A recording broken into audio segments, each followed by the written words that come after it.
अंग्रेजी ना, तो आज हम अंग्रेजी में पोइम बोलेंगे। पोइम जानते हैं क्या होता है? पोइम यानी क्या होती है? कविता। अच्छा, तो इंग्लिश में सब आप है ना पोइम बोलना, मैं पीछे पीछे बोल, आप पीछे बोलना, मैं आगे बोलती हूँ। जोनी जोनी। यस पापा। मैं बोल रही जोनी जोनी, फिर आप ही जोनी जोनी बोलना ना। बोलो Johnny Johnny. Johnny. Yes papa. Yes पापा।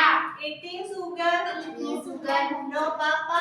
No papa. Telling lie. Telling lie. No papa. No papa.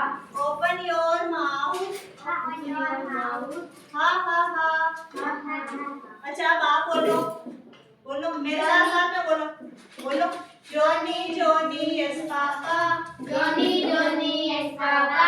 Eating sugar no papa. Eating sugar, no papa. Telling lie no papa. Telling lie, no papa. Open your mouth.